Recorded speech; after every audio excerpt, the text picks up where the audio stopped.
Hello student, our today's topic is structure of the judiciary. India is the union of states. India क्या है? Union state है, means संघराज्य state है. The center and the constituent state have a separate legislature and executive. India में जो centre है और constitute state है यहाँ पे separate legislature and executive means कायदे मंडल और कार्यकारी मंडल. But there is one judicial system. लेकिन इंडिया में जुडिशियल सिस्टम जो न्याय मंडल है वो एक ही है for the whole of India, पूरे इंडिया में. There is no division of court between the centre and the constitute state. यहाँ पे कोर्ट एक ही है सेंटर और कॉन्स्टिट्यूट स्टेट में. This mean that judiciary in India is an integrated system. तो हमारी जो जुडिशियल सिस्टम है एक इंटीग्रेटेड सिस्टम के नाम से जानी जाती है, मीन्स एकात्मक. The system Supreme Court is the apex court under which there are high court.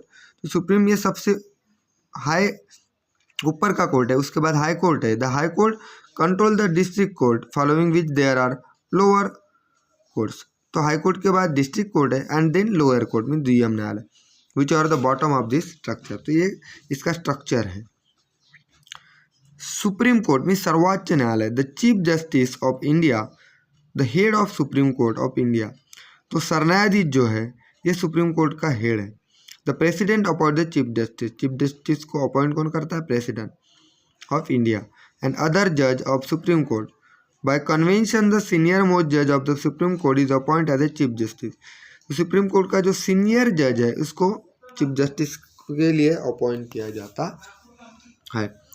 The judiciary should not work under any kind of pressure. तो इस पर कुछ भी प्रेशर रहता नहीं है. The interdependence of the judiciary is maintain so as to enable the जज to fearlessly carry out the function of giving justice. For this purpose the constitution has made the following provision. तो जो न्यायमंडल का काम है वो fearlessly होना चाहिए और सिक्योरिटी के जरिए न्याय मिलना चाहिए, इसलिए कॉन्स्टिट्यूशन ने कुछ प्रोविज़न बताया है. The Constitution lay down the eligibility criteria for the judge. A legal expert or one having served as the High Court judge or an experienced advocate is considered eligible. तो high court का जज होना चाहिए और वो experience होना चाहिए. ये कुछ क्राइटेरिया है जो कॉन्स्टिट्यूशन ने लीगली बनाया है जज के लिए. जज are appointed by president. This help to avoid any political pressure. तो जज को अपॉइंट करता है प्रेसिडेंट, लेकिन उस पर कौन सी भी पॉलिटिकल प्रेशर होता नहीं है. जज enjoy security of tenure.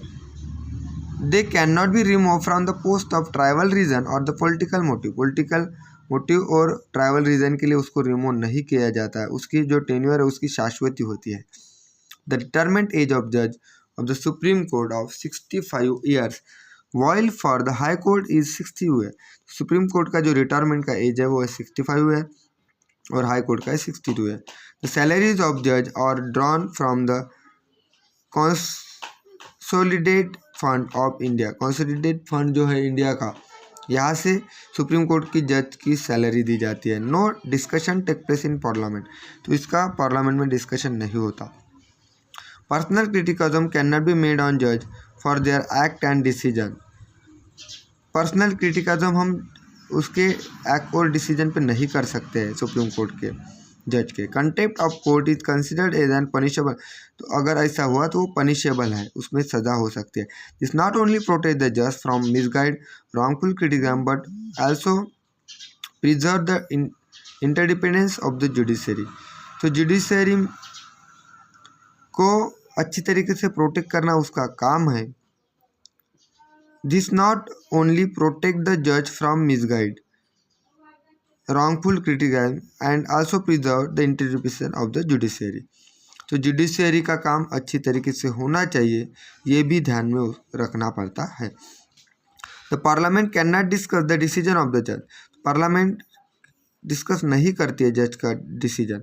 However it has the right to remove the जज from their position though the impeachment procedure.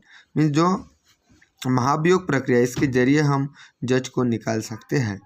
तो इस तरीके से इंडियन कॉन्स्टिट्यूशन में कुछ क्राइटेरिया बताया है. तो इसको तुम्हें पढ़ना है, 2-3 टाइम इस वीडियो को देखना है, डिक्शनरी के जरिए हार्ड वर्ड को समझना है और रीड करना है. Okay, thank you.